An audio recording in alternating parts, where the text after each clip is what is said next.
오늘 사도행전 강의 62번째 시간 진행합니다. 당신에게는 제자가 있습니까? 당신에게는 제자가 있습니까? 이런 제목으로 오늘 사도행전 18장 18절부터 23절의 6절의 말씀을 가지고 나누겠습니다. 선교를 다녀오느라고 한 주간을 우리 새벽 기도를 잠깐 쉬었다가 오늘 다시 이제 사도행전 강해를 진행합니다. 우리가 지난 시간에는 회당장 소스데네가 재판정에 같이 들어갔다가 그 재판이 기각되고 제대로 진행되지 않는 그러한 것 때문에 사람들에게 매맞았다라고 하는 것을 저희가 그 부분까지 살펴보았습니다. 17절에 모든 사람이 회당장 소스데네를 잡아 법정 앞에서 때리되 갈리오가 이 일을 상관하지 아니하니라. 이 말씀을 마지막으로 저희가 살펴보았습니다. 소스데네의 이름이 고린도전서 1장 1절에 나옵니다. 그가 과거에는 회당장이었지만 이 일 이후로 바울을 통해서 복음을 받고 그가 이제 바울과 동역하는 복음의 제자가 되었다라고 하는 말씀을 지난 시간에 드렸습니다. 오늘 이 18장 18절부터 23절의 말씀은 어떤 의미가 있는 곳이냐 하면 바울의 그 전도 여행을 우리가 총 1차, 2차, 3차 전도 여행 이렇게 말합니다. 그런데 오늘 본문은 2차 전도 여행을 마치고 3차 전도 여행을 시작하는 그러한 그 장면을 소개하고 있는 것입니다. 도시 이름들이 많이 나옵니다. 2차 전도 여행이 시작되어지는 그러한 부분이 고린도였고요. 갱그레하고 또 에베소, 가이사라, 그리고 그 후에 오늘 본문에는 나오지 않지만 올라갔다라고 하는 표현이 있는 거로 보아서 그 당시 유대인들이 사용하는 그러한 표현법으로 보아서 예루살렘으로 올라갔다가 다시 자기의 그 파송 교회가 있는 안디옥으로 내려오고 그리고 다시 이어서 갈라디아와 부르기아로 이렇게 지금 제3차 전도 여행을 떠나는 그러한 모습들이 오늘 본문에 나타나고 있습니다. 이들 도시들은요 대부분 다 지중해를 중심으로 유럽과 아시아에 분포되어 있는 유명한 도시였는데 지금까지도 존재하는 그러한 도시들입니다. 대부분 또 항구 도시들이기도 합니다. 로마 시대에 로마가 잘한 일이 있습니다. 어떤 일을 잘했습니까? 모든 길은 로마로 통한다 이렇게 말할 정도로 로마는 길을 잘 닦아 놓았죠. 지금 그 길들을 통해서 무엇이 확장되어 가고 있습니까? 복음이 확장되는 것입니다. 하나님은 그 하나님의 일을 하시는 데 있어서 세상의 방법도 세상 지배자들의 그 방법들도 하나님은 다 이용하십니다. 자, 오늘 우리 18절 말씀을 다시 한번 보겠습니다. 바울은 더 여러 날 머물다가 형제들과 작별하고 배 타고 수리아로 떠나갈새 브리스길라와 아굴라도 함께 하더라. 이게 전반부에 있는 말씀입니다. 오늘 여기에 누가 함께 지금 바울의 길에 같이 이동을 하고 있습니까? 브리스길라와 아굴라 부부가 함께 떠나는 것을 볼 수 있습니다. 성경에서 이 브리스길라와 아굴라 남편 이름이 브리스길라처럼 이렇게 오해되는데 이들의 이름이 한 7번 정도 그렇게 등장을 합니다. 그런데 남편 이름이 아굴라고 아내의 이름이 브리스길라입니다. 그런데 2번은 남편 아굴라라고 하는 이름이 먼저 나오고 5번은 아내의 이름이 먼저 나오는 것으로 봐서 지금 이 성경을 기록하는 사람들, 오늘 특별히 사도행전 같은 경우는 누가가 기록하고 있는데요. 누가의 인상에는 이 아내가 더 복음 전파에 열심을 내고 있었다, 이렇게 보여지는 거죠. 그런데 지금 그들이 이 사도 바울과 함께 천막 짓는 그러한 일들을 하다가 사도 바울을 통해서 복음을 다시 듣고 거기에서 고린도 교회가 시작되었는데, 나중에는 지금 오늘 이 18절에는 그들이 수리아로 떠나갈 때 함께 가는 것입니다. 시간적인 그 기간으로 보면 그들이 함께 만나서 일한 시간은 어느 정도 되냐 하면 약 18개월입니다. 1년 반입니다.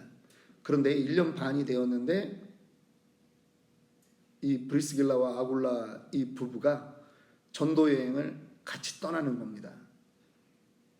이미 나의 인생에 생업보다도 나는 이 복음 전파가 중요하다라고 하는 확고한 신념이 있었다라고 하는 것입니다. 어떻게 목구멍이 포도청이라고 생각하고 텐트 짓는 일을 하던 사람들이 이제 그 일보다 우리는 복음 전파하는 인생이 되자 이렇게 결심할 수 있었을까요? 사람이 어떻게 하면 변하느냐? 계속 말씀드리지만 제자 훈련을 통해서 변하는 겁니다. 그들에게도 돈은 소중했을 것입니다. 그런데 계속 복음의 뜨거운 바울과 함께 계속 복음 얘기를 하니까 마음이 바뀌는 거예요. 맞아.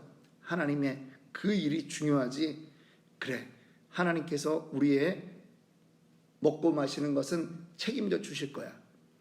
그러니까 바울이 담대하게 고린도전서 10장 30절에 뭐라고 씁니까? 먹든지 마시든지 무엇을 하든지 다 하나님의 영광을 위하여 하라. 이 말을 담대하게 쓸 수 있는 이유가 거기에 있는 것입니다. 체험했다라고 하는 거죠. 체험했던 것입니다. 오늘 우리도 이 땅에서 살아가면서 정말 우리의 삶이 바뀌어져야 되는 것입니다. 계속 물질, 이렇게 얘기하면 목사는 물질이 중요하지 않냐? 물질 중요하죠. 중요합니다. 그런데 나는 물질 때문에 살아간다. 우린 그거를 거부한다라고 하는 거예요. 우리는 하나님 때문에 살아간다라고 하는 거예요. 지금 말만 그렇게 할 뿐 아니라 브리스길라와 아굴라는 행동으로 그거를 실천하는 사람이라는 거죠. 우리는 어떤 삶에서 어떤 부분을 실천합니까? 우리가 알고 있듯이 우리 교회 주보에도 나와 있지만 우리 남아공 선교사 김철수 선교사, 김도희 선교사님 우리가 잘 알잖아요. 어느 시점이 되니까 하나님한테 약속했는데 내가 한번 가야 되겠다. 내가 평생 풀타임 사역은 아닐지라도 내가 내 인생에 몇 년은 하나님께 드려야 되겠다. 여러분 쉽게 떠날 수 없습니다. 그런데 도전하니까 굶어 죽었다는 소리가 안 들리잖아요. 열심히 하고 계시잖아요. 계속 저도 카톡하고 그렇게 있는데 그렇게 던지면 또 하나님께서 그 인생을 이끌어 가시는 거예요. 그거를 체험해야 되는 거예요. 우리는 일상생활에서 우리가 하는 헌금이 바로 나를 부인하는 행동이라고 하는 거예요. 헌금, 돈이잖아요. 세상에서는 필요한 돈이잖아요.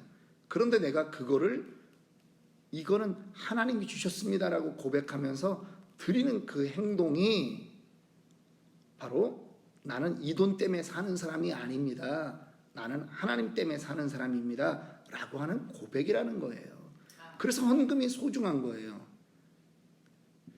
자, 계속 이어서 말씀 나눕니다.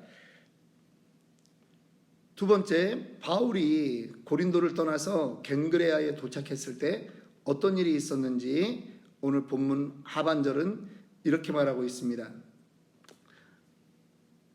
자, 바울은 더 여러 날 머물다가 형제들과 작별하고 배 타고 수리아로 떠나갈새 브리스길라와 아굴라도 함께 하더라.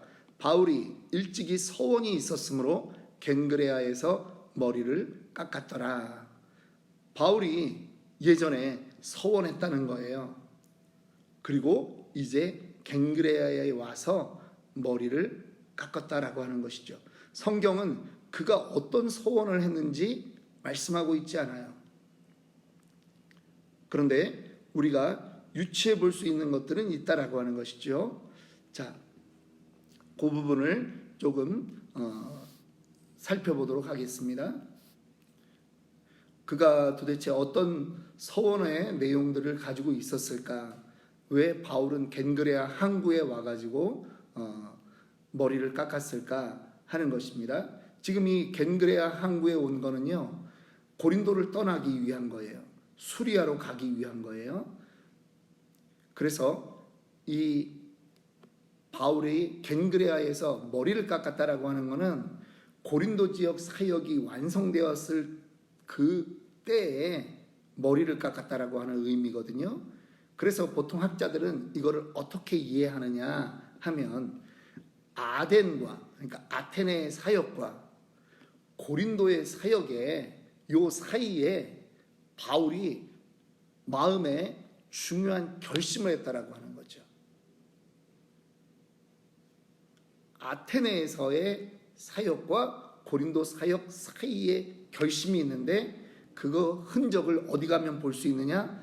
고린도전서 2장 1절부터 5절의 말씀 가운데 이러한 말씀들이 있습니다. 제가 조금 길지만 좀 읽어볼게요. 형제들아, 내가 너희에게 나아가 하나님의 증거를 전할 때 말과 지혜의 아름다운 것으로 아니하였나니 내가 너희 중에서 예수 그리스도와 그가 십자가에 못 박히신 것 외에는 아무것도 알지 아니하기로 작정하였음이라. 내가 너희 가운데 거할 때 약하고 두려워하고 심히 떨었노라. 내 말과 내 전도함이 설득력 있는 지혜의 말로 하지 아니하고, 이 부분이 중요한 거예요. 내 말과 내 전도함이 설득력 있는 지혜의 말로 하지 아니하고 다만 성령의 나타나심과 능력으로 하여 너희 믿음이 사람의 지혜에 있지 아니하고 다만 하나님의 능력에 있게 하려 하였노라. 지금 아덴에서는 주로 설교 사역을 했어요. 그런데 아덴에서는 열매가 그렇게 많지 않은 거예요. 그 바울이 고린도로 왔을 때는 그들 가운데 거할 때 약하고 두려워하고 심히 떨어노라. 사역에 내가 나의 지혜로 해보려고 했고 내가 힘들었구나. 그 고린도로 피해 왔다라고 하는 거예요. 그러면서 내가 이제는 이곳에서는 내가 온전히 내 말과 내 전도함에 설득력 있는 지혜의 말로 하지 않고 온전히 성령의 나타나심과 성령의 능력으로 해야 되겠다. 이거를 결심한 것으로 우리는 그렇게 보는 것이죠. 하나님이 이거를 인도하신다면 내가 이 고린도 사역 이거를 마치고 갈 때 내가 하나님 앞에 내가 하나님이 보호하셨다라고 하는 것에 대한 내 증거를 내 몸에 두겠다라고 하는 그러한 의미인 것입니다. 그래서 서원하는 거죠. 하나님, 내가 이제는 지혜의 말로 안 합니다. 성령님이 나타나 주시옵소서, 도와주시옵소서. 그래야 이 지역이 변화됩니다. 이렇게 하는 거라는 거죠. 저와 여러분들에게도 이러한 서원은 오늘날에도 필요한 것입니다. 우리가 영혼 구원을 우리가 마음에 두고 그렇게 기도하는데 여러분, 우리가 서원할 필요가 있는 거죠. 하나님, 내가 이 영혼을 위해서 기도하고 있는데 하나님, 이번에 12월 첫째 주 전도 초청잔치에 이 영혼이 나올 수 있도록 하나님 인도하여 주옵소서. 내가 그날까지 내가 하나님 한 끼 금식을 하겠습니다. 혹은 내가 그날까지 내가 어느 날은 완전히 내가 풀데이로 내가 금식하겠습니다. 하나님, 이 영혼을 하나님께서 만져주옵소서. 여러분, 하나님이 영혼에 터치해 주시지만 우리의 간절함도 필요한 것이죠. 교회에 왜 통성기도 하자고 하고 왜 주여 칠창하자고 합니까? 우리의 간절함도 하나님 앞에 올려드리는 거죠. 주여 7창이 무슨 7창을 하면 3창보다 낫다 그런 게 아니잖아요. 하나님이 긍휼히 여겨 주시기를 바라는 마음이잖아요. 그러니까 우리의 서원도 필요하다라고 하는 거예요. 바울이 그렇게 했습니다. 바울이 그렇게 딱 고린도 사역 1년 반을 마치고 이제 고린도를 떠나서 다른 지역으로 갈 항구에 도착해 보니 과거 1년 6개월을 돌아보니까 이야, 정말 하나님이 다 인도해 주신 거예요. 내가 잘나서 한 게 없는 거예요. 그러니까 내가 거기서 서원을 기억하고 거기서 머리를 깎았다라고 하는 거죠. 이제 19절 보겠습니다. 에베소에 와서 그들을 거기 머물게 하고 자기는 회당에 들어가서 유대인들과 변론하니. 그리고 나서 또 바울은 그냥 거기서 좀 편하게 있지 않습니다. 에베소 그 지역에 와서는 다시 제자들을 놔두고 회당에 또 가서 전하는 거예요. 여러분, 회당에서 그렇게 많이 핍박을 받았는데 또 회당에 가서 뭘 전하고 싶겠습니까? 그런데 바울이 그런 사람이 아니라는 거예요. 열심히 있는 사람이죠. 우리의 열심도 복음 전파에 하나님이 쓰시는 겁니다. 이 사람의 기질이라고 하는 것이 여기서 드러나는 거죠. 죽기까지 나는 해야 되겠다 이런 겁니다. 그래서 디모데후서 4장 2절에 바울이 디모데에게 뭐라 합니까? 너는 말씀을 전파하라. 때를 얻든지 못 얻든지 항상 힘쓰라. 이렇게 권하는 거죠. 먼저 그의 나라와 그의 의를 구하는 것, 그것이 바울의 그 사명이었다라고 하는 것입니다. 그곳에서 에베소에서도 사람들의 그 회심이 있었습니다. 20절에 보니까 여러 사람이 더 오래 있기를 청하되 허락하지 아니하고. 우리는요, 선생님 어디 가십니까? 여기서 더 좀 계시면서 말씀 전해주세요. 그러면 여기가 주님의 뜻인가 하고 그냥 더 이상 기도도 안 하고 그래 이대로가 좋사오니 그러는데, 바울은 그렇게 하지 않습니다. 21절 보니까 어떻게 말합니까? 작별하여 이르되 만일 하나님의 뜻이면 너희에게 돌아오리라 하고 배를 타고 에베소를 떠나는 것이죠. 바울은 그 자기의 어떤 모든 결정에 있어서 자기의 감정과 생각보다 하나님의 뜻을 먼저 구했다라고 하는 것입니다. 우리는 때로는 우리의 생각, 우리의 감정이 앞설 때가 많잖아요. 그런데 주님께 기도해야 된다라고 하는 것입니다. 주님께 구해야 됩니다. 이제 우리 22절에 보면 에베소를 떠난 다음에 가이사랴에 상륙하여 그 다음에 여기서 올라가라고 하는 말이 있어요. 올라가, 보통 여기에 이제 생략된 말을 올라가라고 하는 표현을 수도에 대한 개념으로 이렇게 봅니다. 어디로 올라갔다? 예루살렘으로 올라갔다. 예루살렘에 뭐가 있습니까? 예루살렘 교회가 있죠. 사도들이 있는 그 예루살렘 교회에 가서 선교 보고했다. 이런 의미로 학자들은 해석을 합니다. 그리고 다시 안디옥으로 내려가서, 안디옥은 자기를 직접적으로 파송했던 그러한 교회죠. 또 거기 가서 쉼을 얻는 것입니다. 그리고 이야기하는 거죠. 하나님이 고린도에서 어떻게 하셨고 아덴에서는 또 어떻게 하셨고 그런 이야기들을 전하는 것입니다. 그리고 마지막 23절에 거기 안디옥에서 이제 3차 전도 여행을 떠나는 것입니다. 갈라디아와 부르기아 땅을 차례로 다니며 모든 제자를 붙게 하니라. 바울의 사명을 볼 수 있습니다. 바울은 믿음의 사람들을 계속 굳건하게 하는 그러한 일들에 자기의 인생을 쏟고 있는 것입니다. 어떤 한 사람이 예수를 믿고 구원받았다고 해서 여러분 그가 단번에 굳건히 선다, 그런 일은 그렇게 쉽지 않습니다. 끊임없이 도와야 되는 것입니다. 여러분들에게는 그런 내가 케어하는, 내가 돌보는, 내가 적어도 영적으로 계속 기도해주고 있는 그러한 사람이 있습니까? 그런 사람이 있으면 우리는 그런 사람을 우리의 제자다 이렇게 말할 수 있습니다. 성경은요, 지금 이 사도행전은 우리에게 도전하도록 권하는 거예요.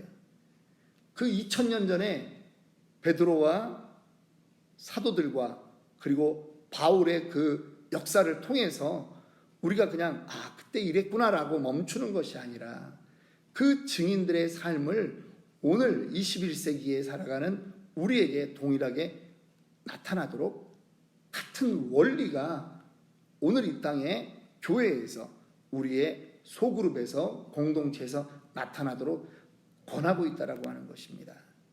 그래서 다시 질문합니다. 여러분에게는 그런 제자가 있습니까? 여러분에게는 마음에 품고 제자 삼으려고 하는 그러한 전도 대상자들이 있습니까? 오늘 우리 안에 그러한 마음들이 회복되기를 원합니다. 아멘. 눈이 열려서 정말 내 주변에 제자 되어야 될 사람, 구원받아야 될 사람, 정말 그러한 사람들을 발견하고 그들에게 담대하게 도전하는 저와 여러분들이 되기를 주님의 이름으로 축원합니다. 아멘. 이 시간 우리 함께 기도하겠습니다.